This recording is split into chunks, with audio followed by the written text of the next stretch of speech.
आज मैं इसी बात को दोहराने आया हूं, तुम इस बात पर फख्र करो कि अल्लाह के नबी तुमसे मोहब्बत करते हैं, तुम्हें अपने गुलामों में रखा है, तुम्हें अपने चाहने वालों में बसाया है। लेकिन इस बात पर अगर कायम रहना है तो कमाल से टूट करके उनसे मोहब्बत ही करते रहो। दगाबाजी मत करो, गद्दारी मत करो, इस रास्ते को छोड़कर भटक मत जाना, गैरों की पैरवी करते हुए दुनियादारों के पीछे मत चल जाना। नबी पाक सल्लल्लाहु ताला अलैहि वसल्लम ने अगर तुम्हें अपनी महफिल में बिठाया है तो बैठने की लाज भी रखना कि रसूल पाक ने मुझे बिठाया है। ऐ सुन्नी मुसलमानों, नबी मुहतरम सल्लल्लाहु ताला अलैहि वसल्लम जिससे मोहब्बत करे उसका हाल क्या होता है। अल्लाहु अकबर। मैं आपको बताऊं, हुजूर पाक सल्लल्लाहु ताला अलैहि वसल्लम जिस पर हाथ रखे, हजरत जाबिर फरमाते हैं मेरे घर में खाने के लिए एक बार दावत मैंने दी रसूल पाक सल्लल्लाहु अलैहि वसल्लम, और हुजूर पाक ने खाना खाकर दस्तरखान से अपना हाथ पोंछ लिया। हजरत जाबिर कहते हैं मैं वो दस्तरखान उठाकर तबर्रुक के तौर पर घर में रख लिया कि रसूल पाक ने अपना हाथ पोंछा है दस्तरखान से। हजरत जाबिर कहते जब वो दस्तरखान कभी मैला हो जाता तो मैं उसे पानी से नहीं धुलता, भड़कती हुई आग की तंदूर में डालता। सुभान अल्लाह, सुभान अल्लाह। कपड़े का दस्तरखान है, आग की तंदूर में डालता, थोड़ी देर के बाद उस कपड़े को निकालता, उसका सारा मैल निकल चुका होता, एक रुआं भी नहीं जलता। क्यों? इसलिए कि रसूल पाक सल्लल्लाहु ताला अलैहि वसल्लम ने अपने हाथ मुबारक उस दस्तरखान से पोंछ लिए थे। सुभान अल्लाह। अब सुनो मेरे अजीजों, जिस दस्तरखान पर रसूल पाक के हाथ लगे दुनिया की आग उसे नहीं जलाती। मेरे मुस्तफा करीम सल्लल्लाहु ताला अलैहि वसल्लम का फरमान आलीशान है, जो दुनिया में उनसे मोहब्बत करता है कल क़यामत के दिन मेरे आका उससे मुसाफा करेंगे, क़यामत के दिन उससे मुसाफा करेंगे। और जब तुम क़यामत के दिन रसूल से मुसाफा कर लोगे, मेरा ये विजदान कहता है फिर जहन्नम की आग भी उसे नहीं जलाएगी, जहन्नम की आग उसे नहीं जलाएगी। ऐ मेरे अजीजों, अपने आका कौनैन सल्लल्लाहु ताला अलैहि वसल्लम के वफादार बन जाओ। उस रसूल से ज्यादा चाहने वाला कोई है ही नहीं तुम्हारा। तुम्हें मैं बताऊं किन घड़ियों में उन्होंने तुम्हें याद नहीं किया, किन घड़ियों में याद नहीं किया। सुभान अल्लाह। पैदा होने से लेकर अपनी जाहिरी वफात तक उस रसूल पाक ने उम्मत उम्मत ही तो कहा है। जो न भूला हम गरीबों को रजा, याद उसकी अपनी आदत कीजिए। सुभान अल्लाह। इमाम अहले सुन्नत ने यही तो तालीम दी। रसूल पाक सल्लल्लाहु ताला अलैहि वसल्लम ने कहां कहां हमें याद किया। जब कभी बिजलियां कड़कती, बादल छा जाते, हजरत आयशा फरमाती रसूल पाक बिस्तर छोड़कर बाहर चले जाते, रात के वक्त रोते रोते हाथ फैलाते और अर्ज करते मौला इन बिजलियों को दूर कर दे, इस अबर को खत्म कर दे। माँ आयशा सिद्दीका फरमाती या रसूल अल्लाह सल्लल्लाहु अलैहि वसल्लम आप इन बिजलियों से इतना क्यों घबराते हैं। सुनो ऐ नौजवानों, रसूल पाक फरमाते हैं इसलिए कि पिछली कौमों पर जब अजाब आता था तो पहले बिजलियां कड़कती थीं, अबर छा जाता था, फिर उन पर आग की बारिश होती या पत्थरों की बारिश हो जाती, वो हिलाक हो जाया करते। आसमानी अजाब आता था तो पहले निशानियां ये बनती थीं, अब जब भी आसमान पर बिजली कड़कती है या अबर छाता है, हुजूर पाक फरमाते मुझे डर लगता है कि कहीं ये मेरी उम्मत पर अजाब न बन जाए, मेरी उम्मत पर ये अजाब बन करके ना उतर जाए। उस रसूल पाक को अगर दर्द है तो उम्मत का दर्द है। जो सबसे ज्यादा हमसे मोहब्बत करने वाली शख्सियत है दुनिया में, वो कौन है? वो रसूल पाक सल्लल्लाहु अलैहि वसल्लम की जात है। तुम्हें अंदाजा है, एक रिवायत में है हुजूर पाक सल्लल्लाहु अलैहि वसल्लम फरमाते हैं कि अगर मेरे उम्मती के पाँव में, तलवों में कांटा भी चुभ जाए तो उसके दर्द का एहसास मुझे होता है। हुजूर पाक सल्लल्लाहु अलैहि वसल्लम, सुभान अल्लाह। अल्लाह के नबी सल्लल्लाहु ताला अलैहि वसल्लम तुम्हारे तलवों में चुभने वाले कांटे का दर्द भी रखते हैं। अजीजुन अलैहि मा अनितुम, कुरान यही तो कहता है तुम्हारा तकलीफ में पड़ना उस रसूल को देखा नहीं जाता। तुमसे सबसे ज्यादा मोहब्बत करने वाली वो शख्सियत है। इस तो आज तो अलमिया है, हम उनके पीछे चल पड़े जो हमें चाहते भी नहीं, वो हमें धक्के दे दे करके बाहर करते हैं। फिर भी तुम उनकी जी हुजूरी में लगे हुए हो। और जो रसूल बैठते उठते सोते रब्बी हबली उम्मती कहते रहे, ये नौजवान उनके पीछे क्यों नहीं जाता? उस रसूल से वफा क्यों नहीं करता? उस रसूल के तरीके पर क्यों नहीं आता? तुम्हें पता भी है जब आयात अजाब उतरी कुरान पाक में, अजाब की आयतें आई तो रसूल पाक तो मदीना छोड़कर चले गए कि उम्मत पर अजाबात कैसे कैसे होंगे क़यामत के दिन, कब्र के अजाबात कितने हौलनाक हैं। रसूल पाक सल्लल्लाहु ताला अलैहि वसल्लम सर सजदे में रखकर कसरत से रोते रहे, कसरत से रोते रहे। इसी को तो मेरे इमाम अहले सुन्नत फाजिल बरेलवी ने फरमाया, अल्लाह क्या जहन्नम अब भी न सर्द होगा, रो रो के मुस्तफा ने दरिया बहा दिए। सुभान अल्लाह, सुभान अल्लाह। किसके लिए रोए? क्या उनके गुनाह थे? क्या उनके ऐब थे? उनकी खताएं थी? किस बात पर रोते थे मेरे आका? सिर्फ ये गरीब उम्मत के लिए रोते थे। हम गरीबों के लिए रोया करते थे। तुम्हें अंदाजा भी है मेरे अजीजों, तुमने रसूल के लिए कितनी रातें रोई, कितनी मर्तबा खड़े होकर हुजूर को याद किया। तुम्हारी आंखें कब आखिर मर्तबा भीगी थी और किसके लिए भीगी थी? तुम्हें पता भी है? नबी मोहतरम सल्लल्लाहु ताला अलैहि वसल्लम के मुतालिक हजरत आयशा फरमाती है, कभी कभार हुजूर रात को बिस्तर छोड़कर खड़े होते और इबादत में लग जाते थे और इतनी देर खड़े होते कि आपकी पिंडलियों में सूजन आ जाती, पिंडलियों में सूजन आ जाती।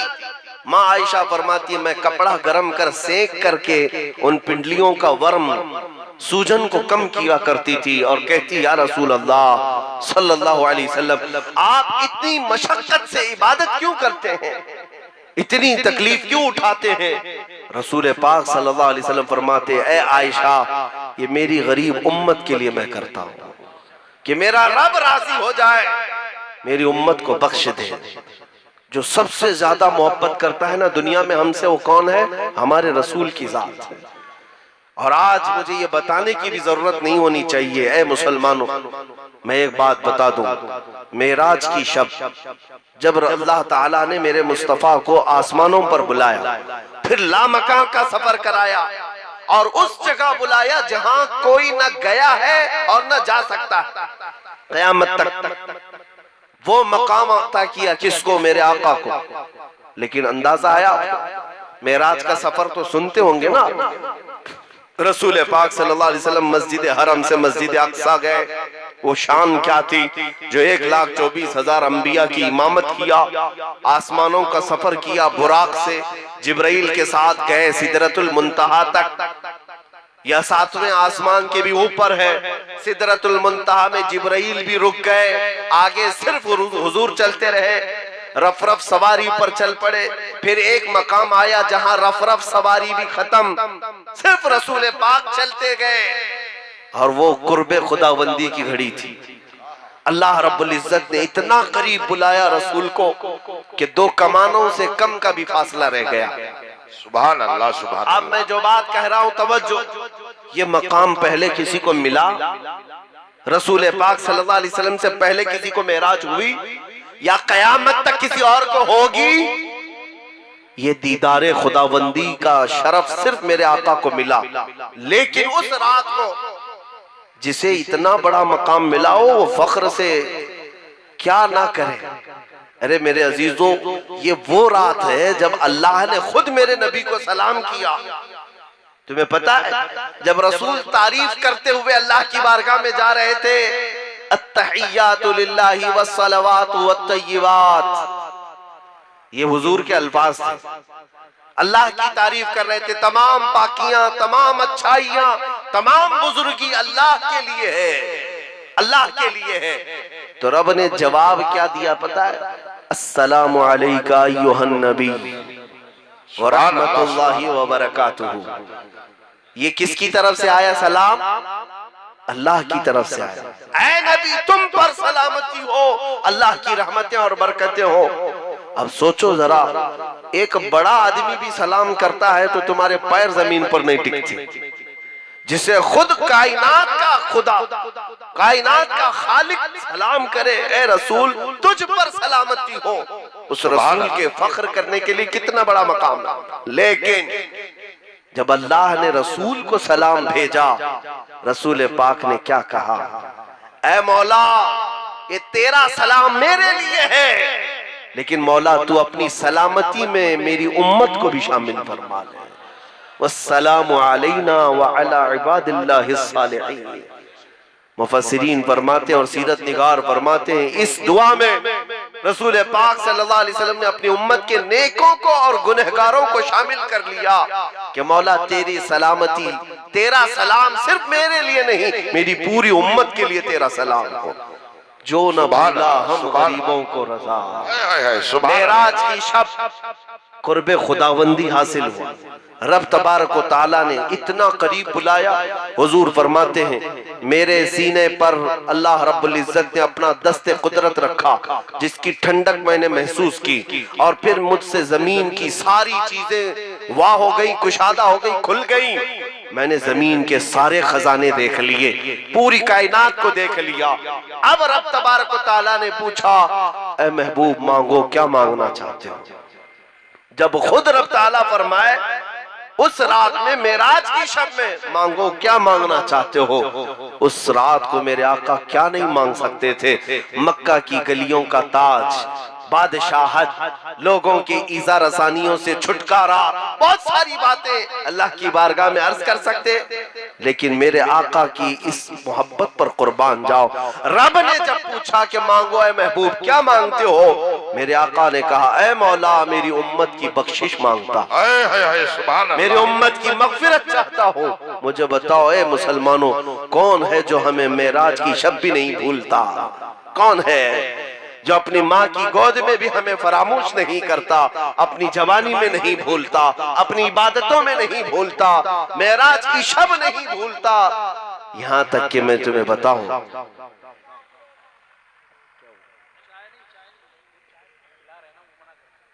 थोड़ी देर के लिए ये अफरा तफरी बंद करें। अंजुमन अजहरी के तमामी जिम्मेदार हजरात से मैं गुजारिश करूंगा कि ये सिलसिला अभी रोके रहें आप थोड़ी देर चाय का। अभी कोई जरूरत नहीं है इसकी, आप रोके रहें थोड़ी देर, हजरत के खिताब के बाद इंशाअल्लाह। हाँ जी, हजरत के खिताब के बाद चाय का दौर रखना, आप अभी डिस्टर्ब ना करें, माहौल बने। वैसे भी चाय वाला बड़ा टेंशन वाला होता है, पूरे मुल्क को परेशान कर रहा है, तो जलसे को क्यों नहीं करे? चाय वाला थोड़ी देर के लिए बैठ जाए, दुरूद पाक पढ़े। अल्लाहुम्मा सल्लिना व शफीना नबीना मौलाना मुहम्मद मुबारक वसल्लम सल्लल्लाहु अलैहि रसूलुल्लाह सल्लल्लाहु तआला अलैहि वसल्लम। वैसे मेरे अजीजों, उससे बेहतरीन जाम मैं तुम्हें पिला रहा हूँ। मेरे आका सल्लल्लाहु अलैहि वसल्लम की मोहब्बत का जाम इससे बढ़कर के क्या है? थोड़ी देर मुझे गौर से सुन लेना। मैं मुकर्रिर आदमी नहीं हूँ, खतीब आदमी नहीं हूँ, लेकिन इतनी बात जरूर जानता हूँ, उठोगे तो दिल के अंदर गर्मी जरूर महसूस। सुभान अल्लाह, इंशाअल्लाह इंशाअल्लाह। मैं मेरे नबी को हाजिर और नाजिर जान करके बोलता हूँ। नबी पाक के कदमों पर ले जाना, ये मैं अपनी जिंदगी का शेवा समझता हूँ। मैं तुम्हारे सामने जो बातें कह रहा हूँ, वो मेरी न तकरीर जमाने के लिए है, न तुम्हारे नारों के लिए है। बात सिर्फ इतनी है कि काश इसमें से कोई भी उठे और मेरे नबी के कदमों तक पहुंच जाए और सलामी पेश करे, मेरे आका कबूल कर ले। और फिर मेरे आका हर बात जानते हैं। अगर एक गरीब चंदपुर से आया है तो हो सकता है मेरे इस गुलाम की तकरीर सुन करके आया है, मेरी भी मेराज होगी, मेरी भी बख्शिश का जरिया हो जाएगा। मेरा इतना ही मकसद है मेरे अजीजों। बाकी हम न हवस रखते हैं, न आस रखते हैं, न मालो जर की तलब, कुछ नहीं। मेरे मुर्शिद गिरामी ने हमें ये नसीहत भी किया, बल्कि सारे लोगों को ये वसीयत भी किया है, बुल हवस सुन, सीमो जर की बंदगी अच्छी नहीं। बुल हवस ख्वाहिशात के पुजारी को कहते हैं, जो ख्वाहिशात के पीछे भागता है उसको कहते हैं। सरकार ताज शरिया फरमाया करते थे, बुल हवस सुन, सीमो जर की बंदगी अच्छी नहीं। चांदनी और सोना चांदी की पूजा अच्छी चीज नहीं है, उसके पीछे भागना अच्छा नहीं है। बुल हवस सुन, सीमो जर की बंदगी अच्छी नहीं, उनके दर की भीख अच्छी, सरवरी अच्छी नहीं। उनके दर की भीख अच्छी, सरवरी अच्छी नहीं। जो पिया को भाई अख्तर वो सुहाना राग है, जिससे नाखुश हो पिया वो रागिनी अच्छी जी नहीं। वाह वाह वाह। जिंदगी ये नहीं है किसी की किसी के लिए, जिंदगी है नबी की। हुजूर ताजुल शरिया को देखे हुए हैं या नहीं आंखें यहाँ पे? अल्हम्दुलिल्लाह। जिंदगी ये नहीं है किसी की किसी के लिए, जिंदगी है नबी की नबी के लिए। उसी ताजुल शरिया ने ये भी पैगाम दिया है, ना समझ मरते हैं जिंदगी के लिए, अरे जीना मरना है सब कुछ नबी के लिए। वाह वाह वाह। सुभान ये अल्लाह। पैगाम है बरेली का, ये पैगाम है बरेली का। सुनो, मैं जो अर्ज कर रहा था, क्यों ना हम उससे मोहब्बत करें जो हमसे कसरत से मोहब्बत करता है, वो रसूल पाक की जात है। नबी पाक सल्लल्लाहु तआला अलैहि वसल्लम का वो वक्त मैं तुम्हें बताऊं, रोंगटे खड़े हो जाए। अल्लाह अल्लाह, ये हज्जतुल विदा से लौटने का वक्त है। आखिरी सफर था मेरे आका का। हज करके जब वापस लौटे, मुहर्रम के दिन आ गए थे। मुहर्रम के दिन आए, नबी पाक सल्लल्लाहु तआला अलैहि वसल्लम ने मस्जिद नबवी में खड़े होकर एक बार खुतबा दिया और खुतबे में कहा, ऐ मेरे सहाबा, अल्लाह ने अपने एक बंदे को इख्तियार दिया है, चाहे तो वो दुनिया में जो है वो ले ले या अल्लाह के पास जो है वो ले ले। तो उस बंदे ने वो इख्तियार कर लिया जो अल्लाह के पास है। इतना कहा और खुतबे से उतर आए। हजरत अबू बकर सिद्दीक रोने लगे। सहाबा ने पूछा, इस बात पर रोने की क्या बात है? हजरत अबू बकर सिद्दीक ने कहा, ऐ सहाबा, तुम नहीं समझे, रसूल पाक ने जिस बंदे का जिक्र किया है वो बंदा कोई और नहीं, वो खुद रसूल पाक है। अल्लाह ने उनको इख्तियार दिया है, महबूब तुम चाहे तो दुनिया में रह जाओ या चाहे तो अपने रब के पास आ जाओ। रसूल पाक ने अपने रब के पास जाने को पसंद कर लिया है। इसका मतलब ये है कि अब रसूल पाक हमारे दरमियान ज्यादा नहीं रहने वाले। ये सिद्दीक अकबर महसूस कर रहे थे। मैं ये बातें क्यों कह रहा हूँ, तवज्जो चाहता हूँ। मैं ये एक समा तुम्हारे दरमियान लाना चाहता हूँ। सहाबा के ऊपर ऐसी कैफियत थी, जब हुजूर पाक का आखिरी वक्त आया था, वो सफर का महीना अलालत में गुजरा। इस हालत में भी सहाबा ने देखा कि रसूल पाक सल्लल्लाहु तआला अलैहि वसल्लम अपने हुजरे से नमाज के लिए निकल रहे थे, तो दो सहाबा के कंधों पर हाथ रख करके पैरों की उंगलियां जमीन पर घसट रही थी। इस अंदाज से मस्जिद नबवी में उस आफताबे रिसालत को देखा। इन तकलीफों के बाद जब रबीउल अव्वल शरीफ का महीना आया, ये 13 रबीउल अव्वल का दिन था, जब बुखार सख्त था, रसूल पाक का बदन तप रहा था बुखार से, यहाँ तक के बार बार आप मिसवाक को पानी में डालते और दांतों की तरफ चबाते या फिर चेहरे पर पानी का छिड़काव होता। यह बुखार की शिद्दत इतनी थी कि रसूल पाक सल्लल्लाहु तआला अलैहि वसल्लम ने लोगों से मिलना बंद कर दिया, बातचीत करने के लिए मना कर दिया गया था। सैयदा कायनात फातिमा ज़हरा आई, उनसे मेरे आका ने बातचीत की और वो चली गई। थोड़ी देर के बाद हजरत आयशा सिद्दीका फरमाती हैं, मेरे जानू पर सर रख करके रसूल रहमत सल्लल्लाहु अलैहि वसल्लम आराम कर रहे थे। हुजूर पाक सल्लल्लाहु तआला अलैहि वसल्लम को मैं देख रही थी, बदन पूरा बुखार से तप रहा था, जिस्म पूरा गर्म था। इसी असना में दरवाजे पर दस्तक हुई, दरवाजे पर दस्तक होने लगी। माँ आयशा सिद्दीका कहती है, अब कौन आया हुजरे में जो दस्तक दे रहा है? रसूल पाक सल्लल्लाहु अलैहि वसल्लम फरमाते, आय आयशा, वो मलकुल मौत इजराइल है, वो अंदर आने की इजाजत मांग रहा है। याद रखो आयशा, आज वो मेरे पास इजाजत मांग कर आ रहा है, इसके बाद अब वो किसी और से इजाजत कभी नहीं मांगेगा। रसूल पाक के पास मौत का फरिश्ता मलकुल मौत इजराइल जब इजाजत लेकर के हुजरे अनवर में दाखिल हुए, तवज्जो चाहता हूं मेरे अजीजों, ये मेरे आका की रुखसती का वक्त है, दुनिया से रूपोश होने का वक्त था।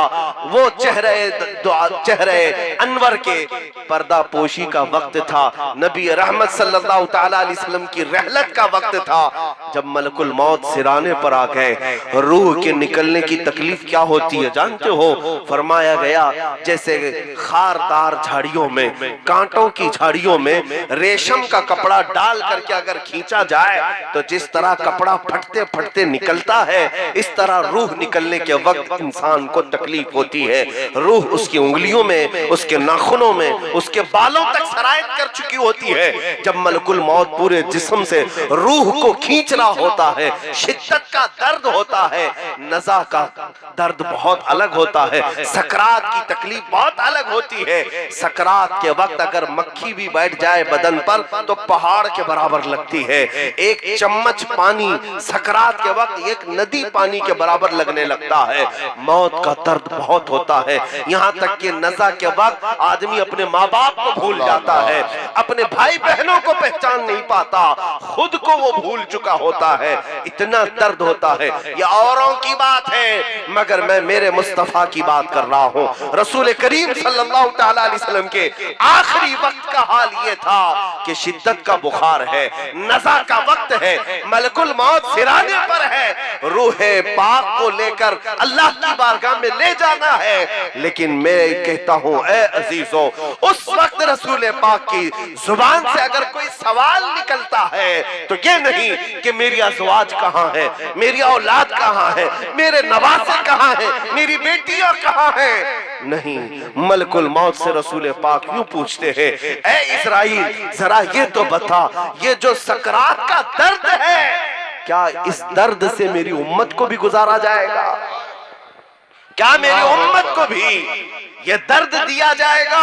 रसूल पाक सल्लल्लाहु तआला अलैहि वसल्लम ने ये सवाल किया। मलकुल मौत ने ये अर्ज किया, हाँ या रसूल अल्लाह, इस दर्द से हर कोई गुजरे।